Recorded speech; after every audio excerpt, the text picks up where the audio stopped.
Eastern Police District nagsagawa ng Salamat Kapatid Program para sa 4 na retiree na nagbigay ng serbisyo publiko at sakripisyo sa bansa.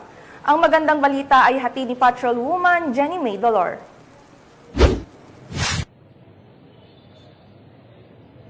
Apat ni retirees ang binigyang parangal sa Salamat Kapatid Program ng EPD sa araw ng kanilang pagre-retiro. Ang nasabing programa ay pinasinayaan ni Police Brigadier General Aden Tupas Lagradante, District Director ng EPD, kasama ang iba pang opisyal ng EPD at dinaluhan din ito ng mga pamilya ng mga nagretiro. Ang apat na retirees na binigyang parangal ay sina Police Executive Master Sergeant Marlon C. Climacosa mula sa Mandaluyong City Police Station, Police Executive Master Sergeant Edmond S. Baclig ng EPD DMFB, Police Senior Master Sergeant Jake E. Salcedo at Police Staff Sergeant Pasita Opura na parehong mula sa Pasig City Police Station.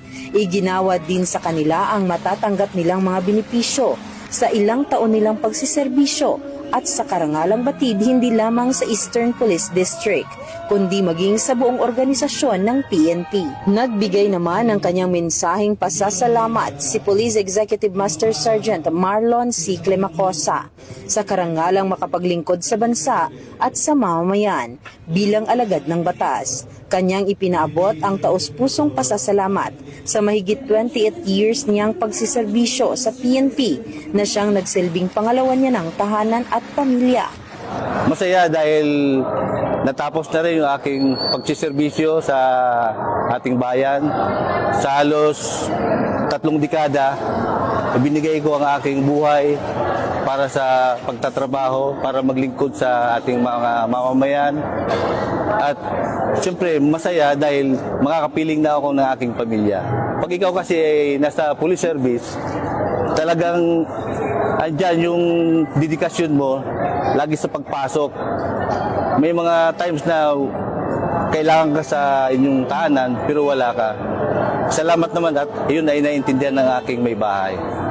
Ang mensahe ko naman sa ating mga kapulisan, sa pagtitiyaga, maaabot mo rin, mararating mo rin ang minibit mo sa buhay na matatanggap po yung karangalan ba na pagsiservisyo mo sa bayan. Sa inyong pagre-retiro, ito'y hindi katapusan kundi panimulang yugto ng inyong buhay. Saludo ang buong kapulisan ng Eastern Police District sa inyong serbisyo at paglilingkod sa ating bayan. Mula dito sa Eastern Police District, ako po inyong Police News Network Correspondent, Patrolwoman Jenny Dolor, alagad ng batas, tagataguyod ng Balitang Pulis.